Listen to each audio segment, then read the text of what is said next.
Welcome back to Words of Paradise. I'm your host, Leon Idol, and if you know me, you know that I'm a Zelda fan. I mean, look, I got the Master Sword right behind me in my videos. I love me some Legend of Zelda, and with Tears of the Kingdom coming out, I'm pretty stoked. Don't know if I'm sold on it being a $70 game, but I'm pretty stoked. And yet somehow I missed this article from our favorite, Polygon. Did you guys know that Link was gay? That he protects the magical land, not of Hyrule, but of Byrule? I mean, it's Link the Twink. Let's take a look at this. Link is a gay icon, and Zelda fans know it. The Legend of Zelda's queer themes are more than just subtext. Now, like I said, this came out last month, March 23rd. I don't know how I missed this, but this seems like some goofery that we can all get down on clowning on. I mean, of course, they're gonna show Link from Breath of the Wild in the Gerudo clothing where he has to, like, fake being a woman to show that, oh, you know, Link is totally a homo. Guys, that ain't the case. And yeah, I'm gonna be using some derogatory language just because it's funny. Throwing it out there, no. I got no hatred towards the LGBT community or anyone of any sort of sexual orientation. As long as you're not doing stuff to kids, I don't care, man. You're adults, live your life.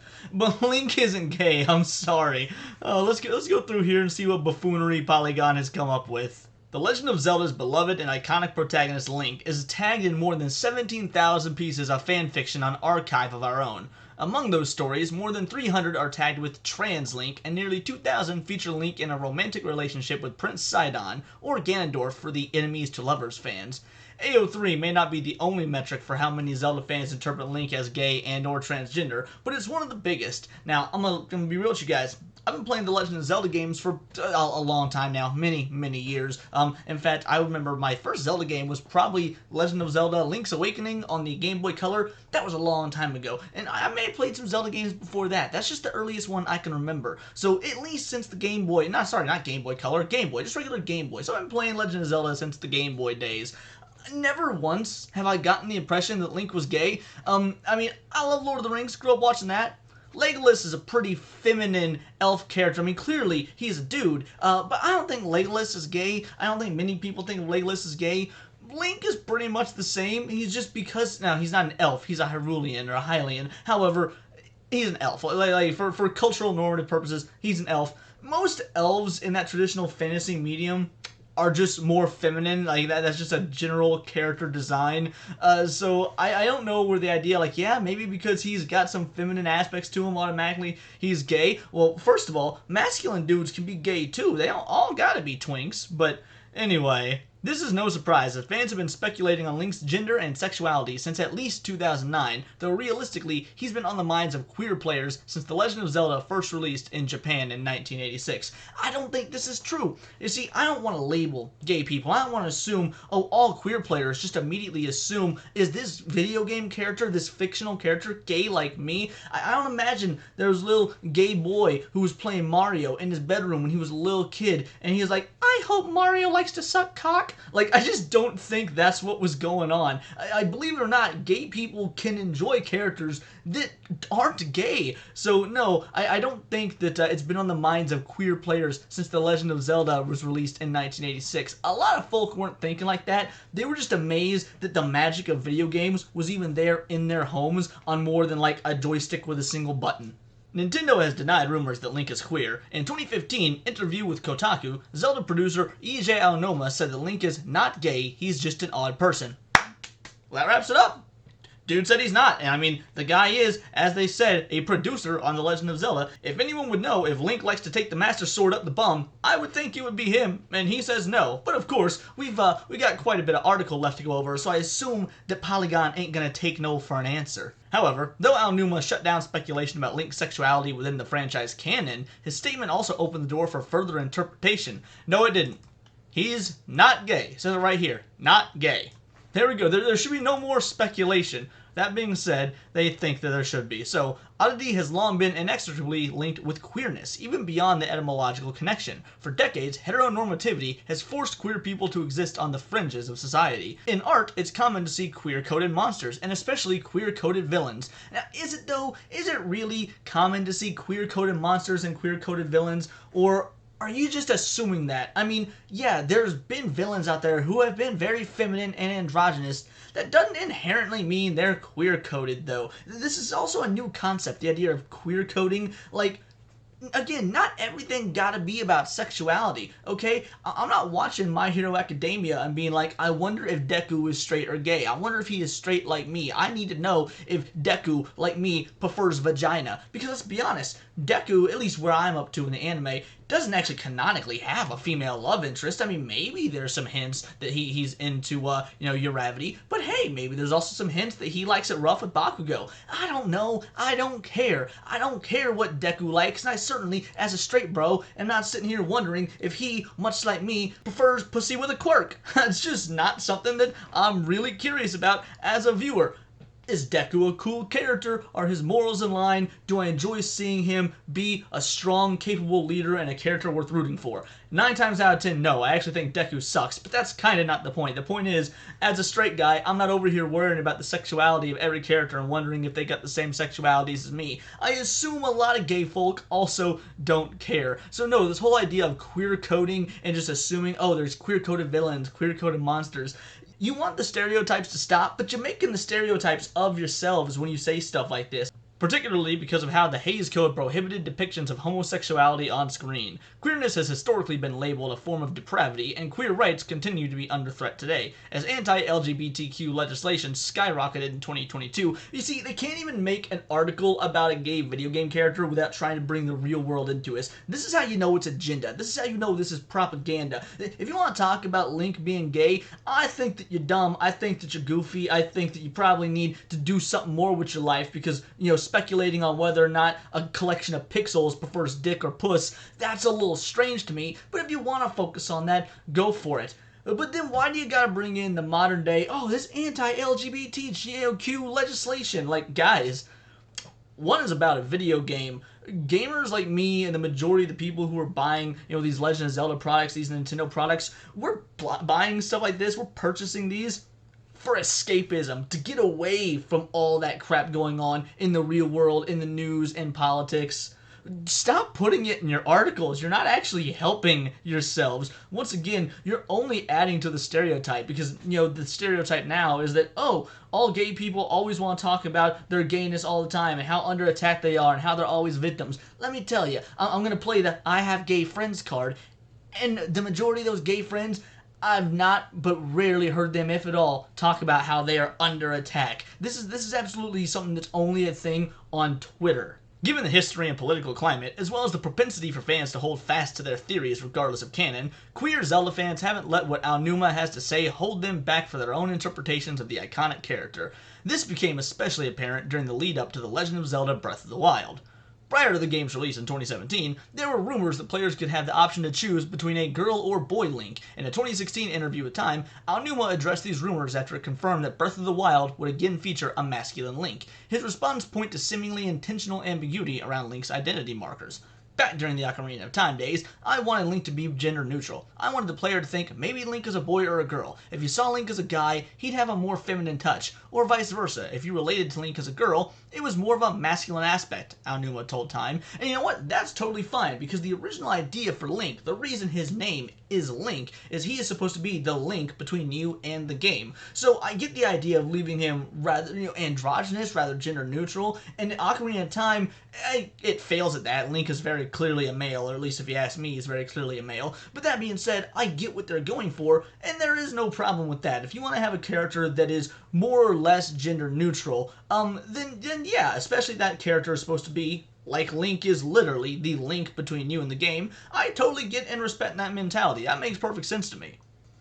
I really wanted the designer to encompass more of a gender-neutral figure. During the development of Twilight Princess, I went a different route and created a version of Link that was more masculine, but after Twilight Princess, I went back to the drawing board and decided Link should be a more gender-neutral character, Aonuma continued. Hence, I created the version of Link that you see in Breath of the Wild. As far as gender goes, Link is definitely a male, just throwing it out there guys, definitely a male. But I wanted to create a character where anybody could be able to relate to the character. And once again, that is completely fine, because there are Legend of Zelda fans from all walks of life. Male, female, gay, straight, and all that sort of stuff in between if you believe in it. And that is a-okay. The thing is, you gotta at least acknowledge the reality of the situation. The reality of the situation, Link is a straight dude. If you want to identify with Link and his, the fact that he is more or less gender neutral in terms of like his aesthetics, dude, that's totally fine. No one's telling you not to do that. But Link is not a gay icon, as this article would have you try and believe. That's just not the case. Link is not a gay icon, has never been a gay icon. Link is a gaming icon. That's the only sort of icon he is. Link is a gaming icon, right up there with Mario and Sonic the Hedgehog, both of which who have been, well, I don't know about both, but at least Sonic has very much been incorporated by the alphabet tribe. You can see all sorts of Sonic the Hedgehog fanfic and drawings and whatnot on the internet, and frankly, it's quite unsavory. I would not go down that DeviantArt rabbit hole, or I guess in this case, hedgehog hole, but it is there if you need to introduce yourself to some daily doses of depravity. But anyway, back to Legend of Zelda. But Link's gender-neutral or androgynous design in Breath of the Wild is complicated. For example, there's a quest, okay, here we go, we knew it was coming, where Link has to dress in drag in order to enter the desert city of Gerudo Town. Only women are allowed within the town's walls, so to speak to its leader and get what Link needs to fight Thunderblight Ganon, Link has to present as a woman. To get the right clothes, Link has to track down a man who snuck into Gerudo Town. The person he meets is wearing traditional Gerudo dress, but after he confirms her identity, it's not a her, after he confirms his identity, because it is a male, the game goes out of its way to say this is a male who snuck into town, he's faking his identity to get into town, literally squints at her face and body. The dialogue prompt, they're really trying to respect the pronouns of a fictional video game character that is a male. What world do we live in? The dialogue prompt either allows him to compliment her beauty or declare that she's actually a man. Essentially, the quest forces Link to clock a trans woman, which is often what precedes anti-trans virus. This isn't even a trans woman, guys. It is, the game goes out of its way to say that it's a dude who uses the Gerudo clothing to sneak into to break the law of the Gerudo people. This is a bad guy, technically. But no, let's call it a trans woman, even though it's not. It's a dude, and really it's not a dude, it's a collection of pixels. It's some ones and zeros on a screen, my guys at Polygon. I'm sorry, my theys and thems at Polygon. This quest fails trans Zelda fans in major ways. No, it does not. You are insane. This quest does nothing but allows you to move further in the game and should have no effect on trans Zelda fans, or if this game does have a negative effect on you as a trans Zelda fan, get therapy. Because if a video game is bringing you to tears, if a video game quest line is having an emotional impact on you because of the way it depicts what you see yourself as, you need more help than any sort of video game can give you. It ain't the folk at Nintendo's fault that you were so messed up in the head that a simple quest line in a video game has failed you. Seek therapy. I ain't sponsored by BetterHelp, but trust me, BetterHelp is cheap. It's good. Use BetterHelp and maybe put down some video games for a while and go out into the real world and realize that life is about so much more than quest lines and Zelda games failing you and your trans identities. Much like Aonuma's denial that Link is gay, it also presents players with an opportunity. They can choose to queer the game after completing this quest by adding more femme clothes to Link's wardrobe. Guys, it's not letting you choose to queer the game. It's letting you choose to wear women's clothing.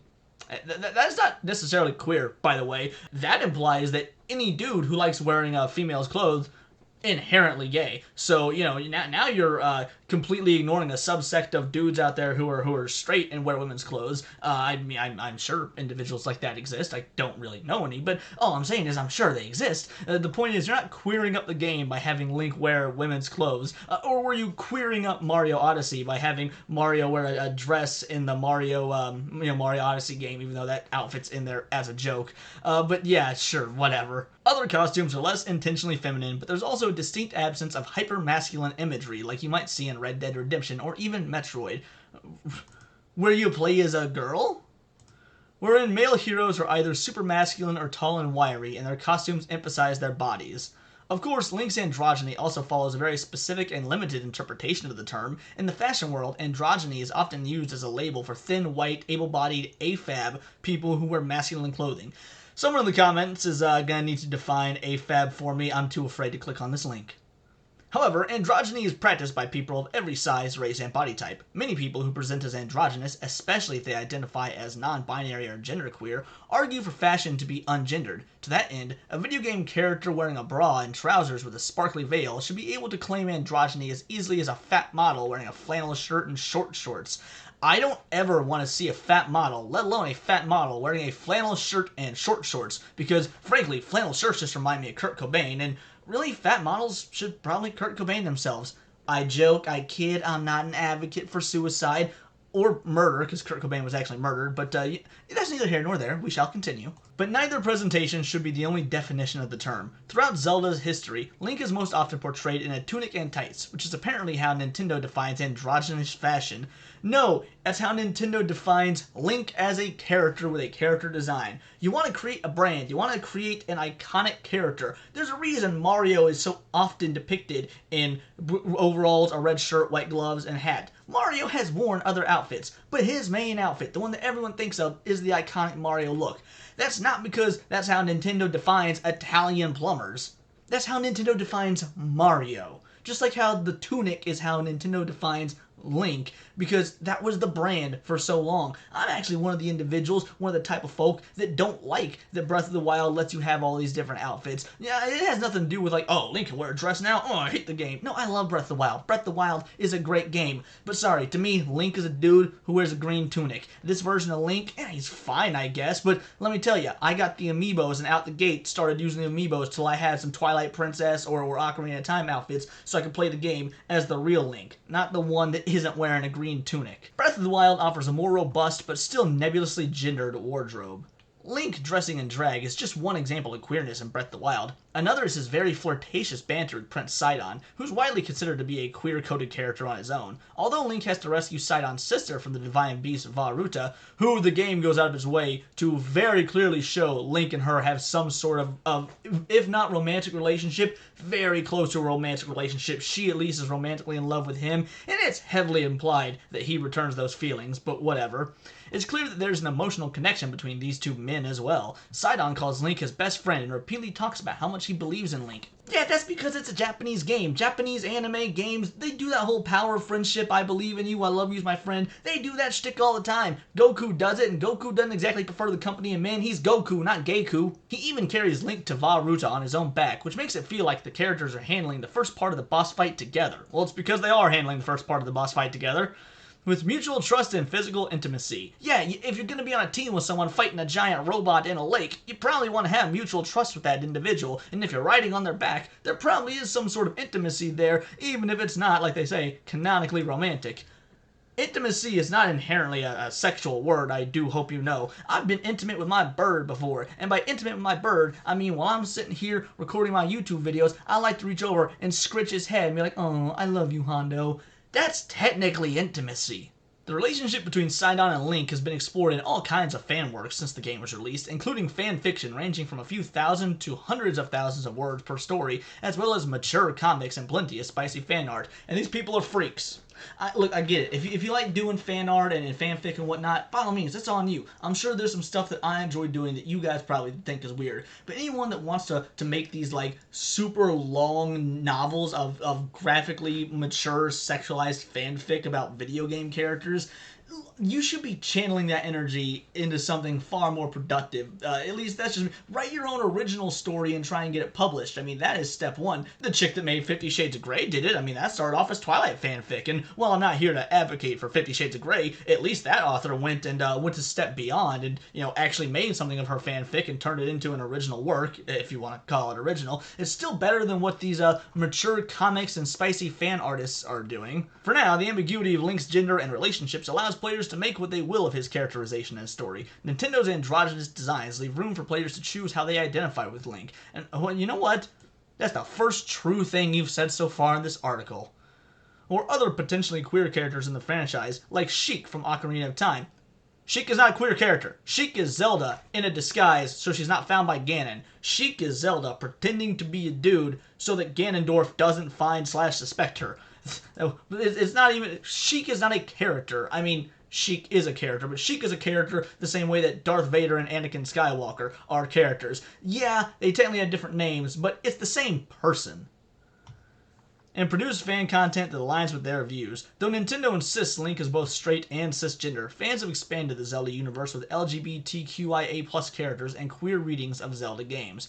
Happy Pride Month! Here's a list of indisputably queer characters in the Legend of Zelda series. I'm not going to go through this thread because I don't care. I just like to play video games. I don't care what they like to or who they like to fuck. On May 12th, Nintendo will release Legend of Zelda Tears of the Kingdom, which picks up directly after the events of Breath of the Wild. So far, footage indicates the same artistic style and open-world concept, meaning the latest version of Link gets to continue his journey, during which he's seemingly becoming even more identifiably queer. His hair is different and almost resembles a mullet, which is a style that has become synonymous with queerness. I think the 80s would beg to differ. That was not a style that was synonymous with queerness. Mullets often come with wife beaters and NASCAR season pass tickets, but yeah, keep telling yourself that mullets have become synonymous with queerness. Even if Link is never canonically identified as gay or trans, fan content for The Legend of Zelda is everywhere, and queer fans especially seem to produce content in droves. From thousands of fanfiction stories on AO3 to academic articles exploring queer themes in the franchise to fan art depicting Link and Prince Sidon in both wholesome and horny but decidedly romantic contexts, it's clear that Nintendo's opinion on the matter doesn't much matter. For many, Link is gay or trans or both, and that's a powerful thing that can't be taken away. Now, to those of you that are still with me, I do apologize for the doctor's bill you're going to have for the x-rays to see if I just gave you cancer after you've been, exposed to that article, but it had to be done. It was for science, I tell you. Science.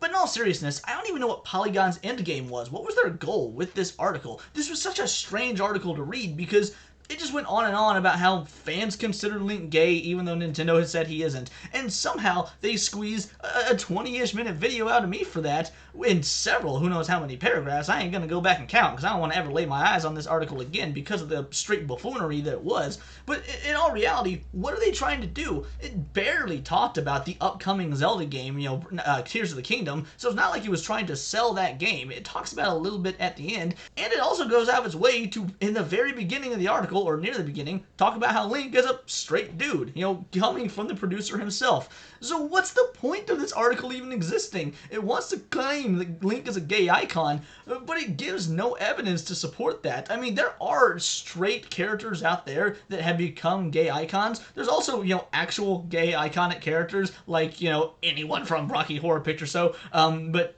yeah, seriously, I don't know. If someone could tell me what the point of this article was, because to me, it was honestly obviously bait. Like, I actually looked to see, since I was behind on this article, I was like, hey, this came out a month ago. I'm sure others have covered it. I saw like 2, maybe 3 channels that did. All of them my size or smaller with minimal views. So yeah, I was like, okay, well, that hasn't really been covered. Definitely I'll talk about it.